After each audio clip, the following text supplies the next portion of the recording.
chemistry di antara kita. Assalamualaikum warahmatullahi wabarakatuh. Halo semuanya, jumpa lagi di channel Bu Ica. Ada chemistry di antara kita. Pada kesempatan kali ini saya akan membahas mengenai kesetimbangan kimia untuk kelas 11. Oke, disimak videonya ya. Reaksi kimia pada dasarnya terbagi dua loh. Yang pertama ada yang irreversible, yang kedua ada yang reversible. Irreversible artinya reaksinya nggak bisa balik lagi atau satu arah. Jadi kalau misalnya di reaksi kimia kan ada pereaksi, ada produk. Jadi si pereaksi akan berjalan ke kanan menjadi produk. Ya, seperti itu ya selama ini kita mempelajarinya. Sedangkan ada juga ternyata reaksi kimia yang reversible atau yang bisa balik lagi. Reaksi kimia yang bisa balik lagi atau yang reversible disebut juga reaksi kimia dua arah. Nah, tanda panahnya bolak-balik. Jadi, ketika pereaksi menjadi produk, dia bisa kembali lagi menjadi pereaksi, seperti itu ya. Contoh dari reaksi irreversible misalnya yang tidak bisa balik lagi ya. Misalnya kertas yang dibakar menjadi abu, otomatis kertasnya tidak akan bisa lagi kan menjadi kertas yang utuh. Lalu kalau yang reversible misalnya yang bisa bolak-balik ya, reaksi penguapan gitu ya, reaksi pencairan gitu ya, air ya yang mencair dan menguap gitu kan, dia bisa kembali lagi. Atau misalnya pelelehan lilin yang udah cair dia bisa padat kembali, seperti itu ya. Ada pula misalnya ada yang suka minum jamu misalnya. Nah, jamu kan kalau kita biarkan lama-lama dia akan mengendap, tapi kalau kita lakukan aksi berupa pengocokan dia akan melarut kembali.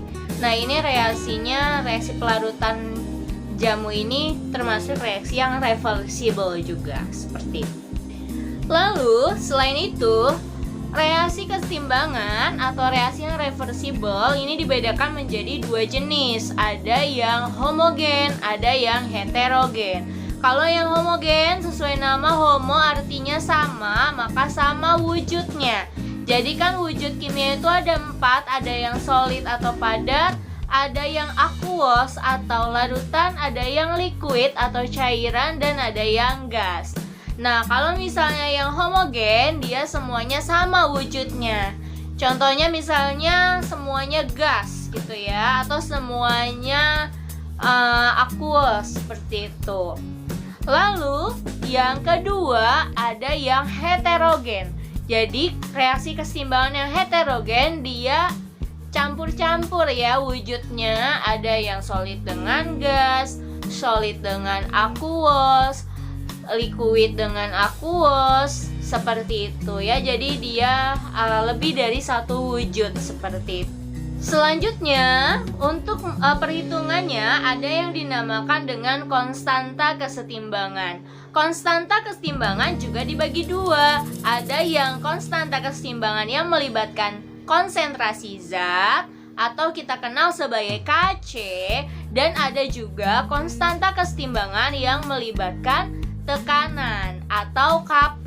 P-nya pressure ya. Kalau yang tadi Kc, C-nya concentration, seperti itu. Untuk Kc, yang perlu digarisbawahi di sini adalah kalau kita mau memasukkan persamaan Kc, kita harus memperhatikan wujud zatnya. Jadi yang boleh dimasukkan ke persamaan hanya wujud gas dan aqueous ya. Untuk solid dan liquid jangan. Oke? Baik, di sini adalah contoh suatu reaksi kesetimbangan kimia yang bersifat homogen. Anda bisa lihat di situ semua wujudnya adalah gas. Nah, ketika kita mau mencari konstanta kesetimbangan konsentrasi atau Kc, kita tinggal masukkan perbandingan antara zat produk, konsentrasi zat produk dibagi dengan konsentrasi zat reaktan lalu dipangkatkan koefisiennya masing-masing. Contoh di situ ada Kc sama dengan NH3 pangkat 2 karena di reaksi tertulis produknya adalah NH3 dengan wujud gas dan koefisien 2. Sedangkan bawahnya atau pembaginya adalah konsentrasi N2 dikali konsentrasi H2 pangkat 3, di mana N2 dan H2 adalah bereaksi, lalu dipangkatkan dengan koefisiennya masing-masing. Selanjutnya berbeda dengan Kc di reaksi yang kedua, di mana di situ bisa Anda lihat wujudnya itu heterogen ya, reaksi heterogen, di mana wujudnya campuran antara solid atau padat dengan gas. Yang dimasukkan ke persamaan Kc hanya yang wujudnya gas, sehingga Kc-nya sama dengan 1 per konsentrasi CO2 karena CO2 wujudnya gas, sedangkan zat yang lainnya wujudnya adalah solid. Lalu untuk Kp, untuk Kp yang dilibatkan di sini adalah wujud yang hanya gas saja ya. Jadi untuk liquid, solid, dan aqueous jangan ya. Ingat hanya untuk gas. Baik, di sini adalah contoh bagaimana cara kita mencari Kp. Sebenarnya sama aja konsepnya sama Kc tadi, cuman bedanya di sini Kp itu untuk tekanan atau pressure dan dia memakai wujud yang hanya gas saja untuk persamaan Kp-nya. Jadi kalau mau mencari Kp kita tinggal masukkan ke persamaan, yaitu tekanan dari zat, dari masing-masing zat ya. Tekanan satuannya atmosfer, sedangkan yang tadi konsentrasi untuk Kc itu satuannya molaritas. Hanya beda di situ saja sih, untuk konsep bagaimana kita mensubstitusikannya itu sama saja dengan konsep Kc. Contoh soal. Dalam suatu bejana bervolume 4 liter, 4 mol gas NO2 membentuk kesetimbangan sebagai berikut. 2 NO2 gas bolak-balik 2 NO gas plus O2 gas. Dalam keadaan setimbang, pada suhu tetap terbentuk 1 mol O2. Nilai tetapan kesetimbangan Kc adalah, nah di sini yang ditanyakan adalah Kc. Kalau Kc yang terlibat adalah konsentrasi zat ya. Nah, kamu bisa lihat kalau mau mengerjakan soal seperti ini, kita harus cek dulu. Pertama adalah apakah reaksinya setara atau tidak ya. Di sini 2NO gas menjadi 2NO gas plus O2 gas, semuanya sama ya. N-nya 2 sama 2, O-nya 2 kali 2 4. Di sini ada 2, di sini 2 4 sama ya. Setara. Lalu yang kedua, kita akan membuat reaksi kesetimbangannya. Seperti dulu kelas 10 kita membuat reaksi untuk menentukan reaksi pembatasnya. Masih ingat? Reaksinya seperti ini ya. Oke, saya sudah tulis di situ reaksi kesetimbangannya ya. 2NO gas bolak-balik 2NO2 gas bolak-balik 2NO gas plus O2 gas seperti ini ya. Nah, di situ kita tinggal membuat MRS-nya atau mula-mula reaksi dan setimbang. Mula-mula di sini NO2-nya ada 4 mol. Ya kan? Lalu di awal kan produk belum terbentuk ya, maka di sini kita tulis aja 0 atau kita strip gitu ya. Lalu di soal ada keterangan terbentuk ya, dalam keadaan setimbang terbentuk 1 mol O2, maka di sini O2 membentuk 1 mol. Nah, pada saat reaksi berlangsung ya, sesuai konsep reaksi, seiring waktu produk akan cenderung bertambah dan pereaksi akan berkurang ya kan. Maka di sini kalau awalnya 0, untuk totalnya 1, maka 0 ditambah 1 ya, karena produk bertambah ya kan, 1 mol.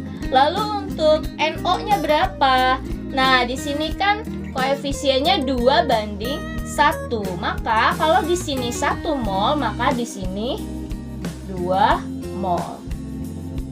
Sama halnya ya, kalau di sininya ada 2 berarti di sini karena 2:1 berarti di sini NO-nya 4 kalau di sininya 2. Jadi pakai perbandingan koefisien ya untuk menentukan mol yang bereaksi. Lalu NO2-nya berapa? Nah, NO2 kan sama koefisiennya sama NO ya, maka di sini juga 2 mol. Bedanya seiring waktu kan tadi saya katakan reaksi akan cenderung berkurang dan produk akan bertambah. Gini ya bedanya di sini. Jadi yang ini di min 4 min 2 ini 0 plus 2 2. Maka pada saat kesetimbangan atau saat setimbang diperolehlah molnya NO2 2 mol, NO 2 mol, dan O2 1 mol. Setelah itu kita bisa tentukan nilai Kc-nya ya. Kc-nya kita masukin aja persamaannya dulu. Kc sama dengan konsentrasi produknya ada NO ya. NO-nya kita pangkatkan 2 karena koefisiennya 2 dikali O2 pangkat 1 dibagi konsentrasi NO2 pangkat 2. Oke. Nah, di sini jangan lupa ya, kita pakai konsentrasi bukan mol. Jadi di sini kan masih mol, kita ubah dulu ke molaritas. Ingat molaritas itu adalah mol per volume. Molnya udah ada, volumenya yang ini 4 liter ya, karena dia dalam satu bejana semuanya. Maka di sini kita tulis NO-nya 2 mol per 4 liter pangkat 2 dikali oksigennya 1 mol per 4 liter pangkat 1 dibagi NO2 nya 2 mol per 4 liter pangkat 2. Nah, ada yang bisa dicoret ya. Yang ini kita coret, coret. Maka hasilnya 1/4 ya, atau 0,25 molar.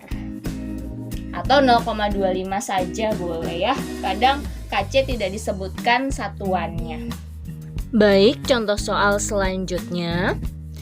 Diketahui reaksi kesetimbangan 2 NaHCO3 solid bolak-balik Na2CO3 solid plus H2O gas plus CO2 gas jika pada keadaan setimbang terdapat P total sama dengan 6 atmosfer, maka tentukan nilai Kp. Nah, kalau yang ini yang ditanyakan adalah Kp, maka kita akan mencari tekanan masing-masing zat yang terlibat.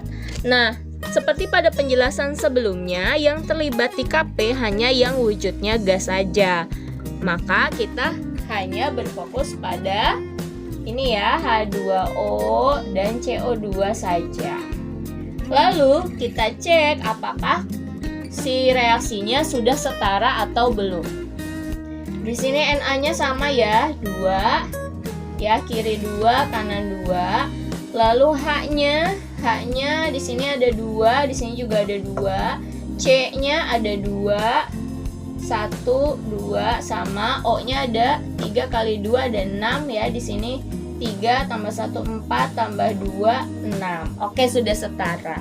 Lalu kita perlu P ya. P dari H2O dan P dari CO2.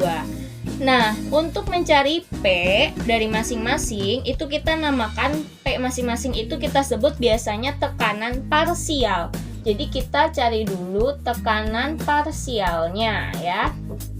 Biasanya tekanan parsial bisa kita cari dari rumus perbandingan mol ya. Jadi kita biasanya pakai rumus mol A, mol zat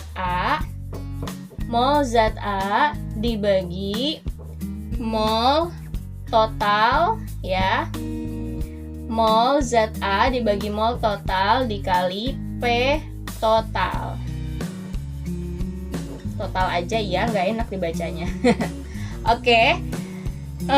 Terus di sini kita jadikan perbandingan nantinya. Tapi kan di soalnya kan tidak ada diketahui mol, maka kita bisa pakai perbandingan koefisien. Jadi kalau nggak ada mol ya di soal, kita pakai perbandingan koefisien saja. Jadi koefisien zat A dibagi koefisien total dikali P total. Seperti ini ya. Oke. Kita cari dulu masing-masing. Hapus dulu sebentar ya. Oke, saya sudah tulis ulang ya ini persamaannya. Jadi kalau kita mau cari P dari H2O, kita tulis koefisien H2O dibagi dengan koefisien total gas.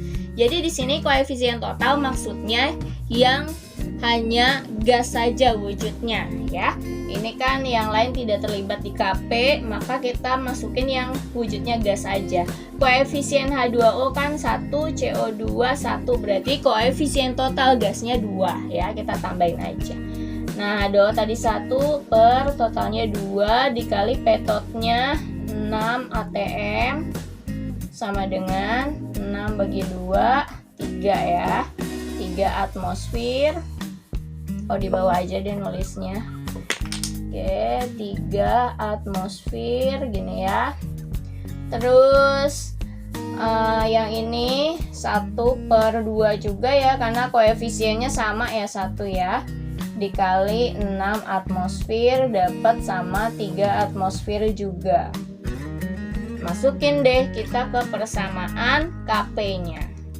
KP-nya sama dengan konsentrasi, bukan konsentrasi, P ya, PH2O pangkat 1 dikali P CO2 pangkat 1. Nggak ada pernya ya, karena di sini solid ya, jadi cukup KP-nya perkalian antara tekanan H2O dengan tekanan CO2. Kita masukkan 3 atm kali 3 atm, dapat KP-nya sama dengan 9. Seperti itu ya.